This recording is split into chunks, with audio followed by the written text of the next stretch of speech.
Hello, bonjour à tout le monde.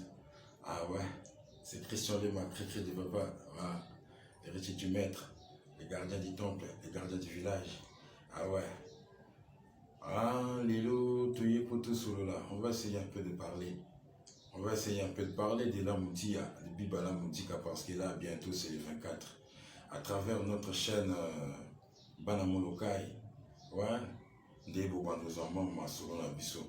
Bozwa, Lilo Bozanga, demain Bozo tombe sous Blandine, notre ambassadrice, Blandine Fioti Fioti, Little, Lobi Bozo, Chirimo Gratana, Lobi Kunave Luciana, Lobi Kunave Gloria, les grands boulots et ainsi de suite. C'est ici que Preston va nous décortiquer un peu Masolo Nabiso. Donc voilà, on va commencer comme d'habitude. Bibala Moutika de génération en génération. Donc il y a que des générations. Ma génération de succéder. Histoire n'est qu'au Bobumate. Donc, Bissot de d'avoir voice. Il faut Wemba. Kalaming était les 24. Sans morceau.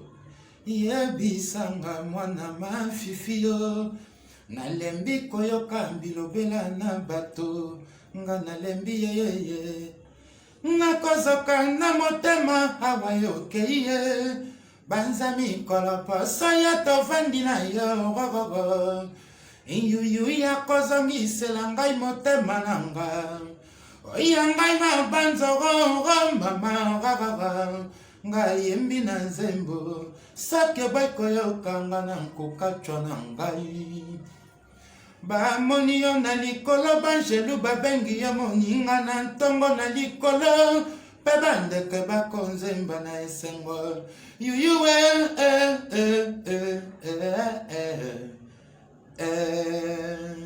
La Moudika, comme Christian Lema, donc l'homme de Mandolabé là quoi. Pour Yemba, toujours quand on est dans la courant. Ben, les lots, les alagis poteaux, tout sur le monde, qu'on va essayer un peu de parler, de décortiquer un peu, parce que c'est notre clan, c'est notre village. Voilà, donc, je cherche un peu à comprendre. Naïeba, Nini, les contre Vieux c'est quoi qui se passe? Déjà, on a du mal, il y a des gens qui sont là.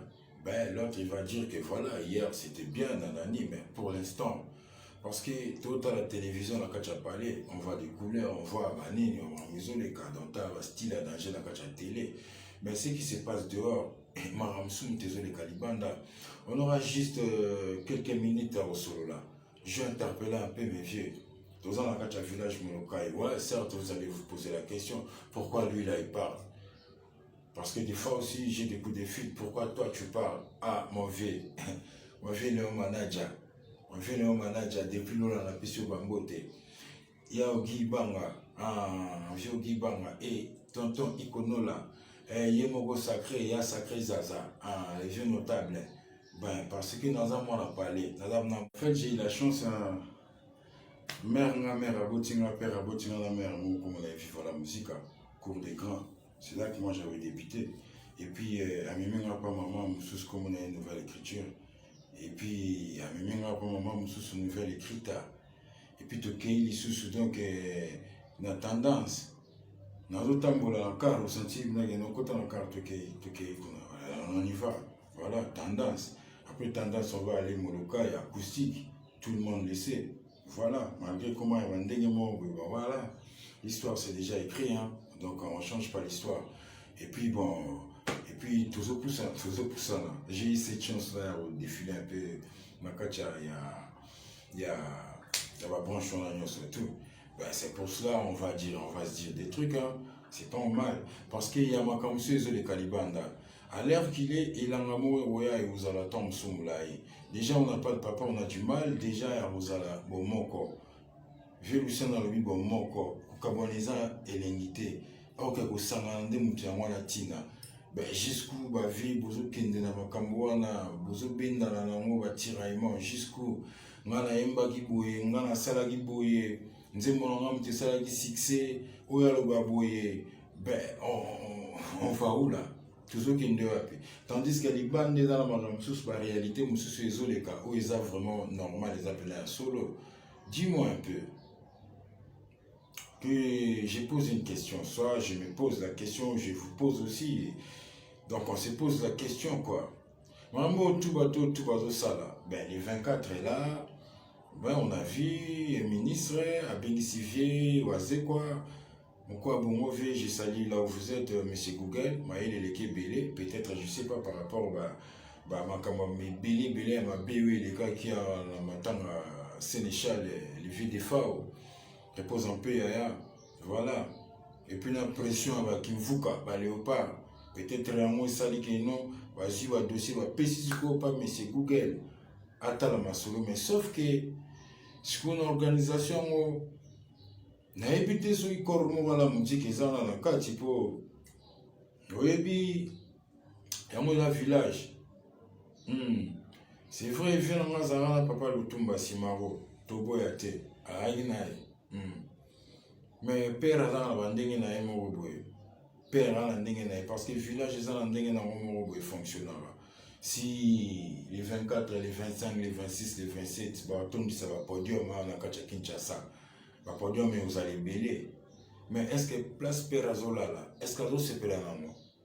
Est-ce que place Père Azali Aza bien? C'est la question que je me pose. Et puis vous allez bientôt à la Bomoko. Parce que là bientôt là. Oh yoka yoka yoka.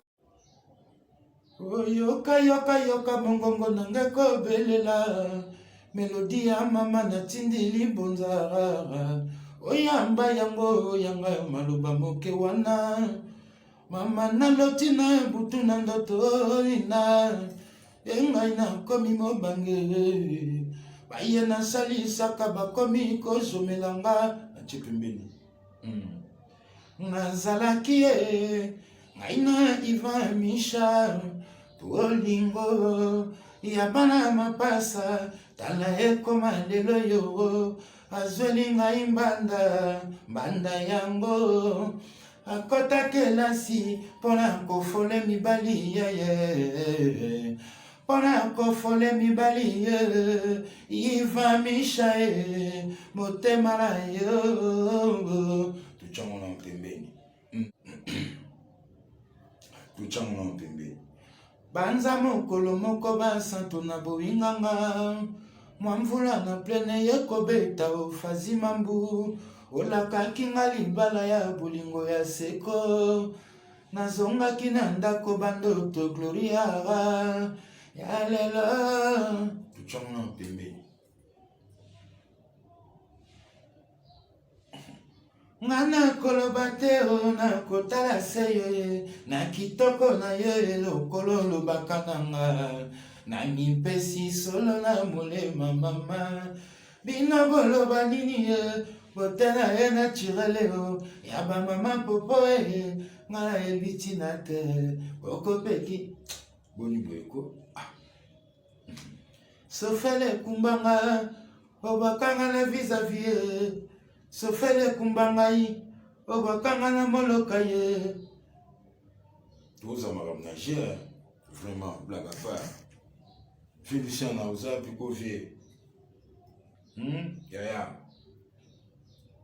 somoto nga mwana na ye makambo soki nalobi nalobaka to lelo yonga na ye makambo eleki soki nalobi nalobaka mingi tango mwinde ezalaki te o inspiration ezalaki na bongo te on a vu Luciana. Donc c'est juste ça pour dire quoi, tous en avoir talent, tous en avoir star dans le mouvement parce que où est université, où est université enseigne mon nene, mais ma vie n'a pas été ni besoin enseigne n'a pas été besoin ouais. Donc ma maman va au sala, y a mon bisoto au sala, ma maman va au sala bien bisoto au sala, pour te mettre dans le mouvement parce que tous en avoir goût, y a vu Gloria le grand boulot couteau, y a vu Stino, y a vu Jemaka. Na constaté les sous-soubouyes. Va faire Dinaza, va faire Cambodgien, va faire Djunadja, nana, tout ça goûté. Quand c'est comme un maquila, c'est comme un drogue, la moutika, non, tika n'engue ni un maquila. Mais il faut aider, puis ça va y avoir, faut tout ça pour mon corps. T'as pas ça va te faire banderole, va couronner, va te n'akacha, va mboka, va faire un danger. Banzembo na zemba okutesaka ya lobi oyo mpena ntama kwenu nayembi kutu te. Donc bato bakoli na idéologie ya mouvement oyo, mais comment siko bakomo reconnaître bato bazo reconnaître bavie na biso te parce que désordre eza na kati ya village oke tozoluka tozala bomoko. Moi nazobengisa bavie na biso ya zaza tala likambo oyo parce que papa azotala biso malgré tozomona ete aza kuna na ngambo wana mosusu azotala biso, est ce que azosepela na makambo ezoleka parce que eza komba ya mouvement na ye. Vive la musique, vive la musique. Eza komba ya mouvement na ye malgré muna moto azoki esala makambo na ye.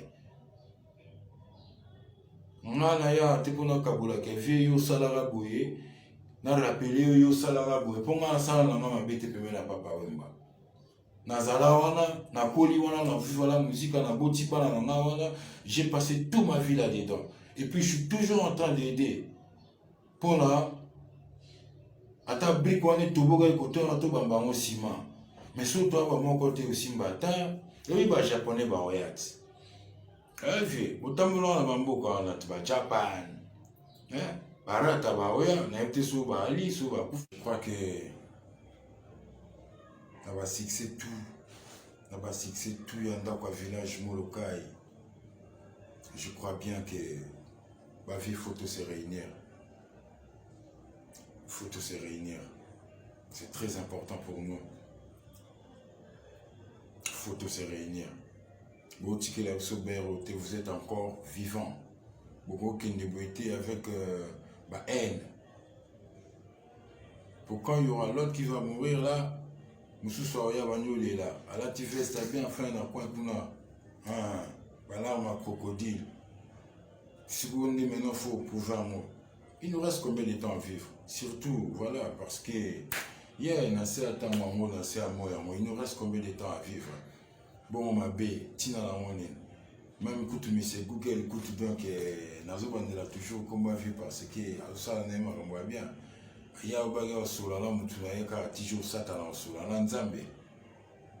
Mais bah causer. Ben pourquoi pas venir à Bissou? Vous avez exemple été. Balobaba na miki babeta mbunda bakolo pe babina. Soki boza mikolo eke batumsu bala ba petit. Boza te exemple ba petite. Hein? Vraiment c'était vraiment ça hein. O ngala yaki na meka kosula na bina mwana. Soki na soli na bino mabe bolimbisanga. Naza toujours petit na bino ya Molokai. Un villageois ya makila pena. Ya makila. Et vous allez voir, on est nous avons information à Bisso. Si qui nous tourne de panza, on a un journaliste, c'est vrai, nous avons solo, mais le gardien du temple est là pour appeler Sarabinosko, on a solo. Il y a village Molokai. On est au lobby de temps en temps. Il fait sacré Zaza, les notables, les salles qui nous restent. On appelle ça oncle, le Siki Amanel, on appelle ça Bambote. On appelle ça colonel Jagger, Bassalam Atro. On appelle ça tous les corps, il y a vivre la musique. Oh, nous sommes la idéologie qui est toujours les bossos, na pesi bino basalam et puis nous avons un abisso à la prochaine. Mango koto bayaya, mango koto, izarara aboué.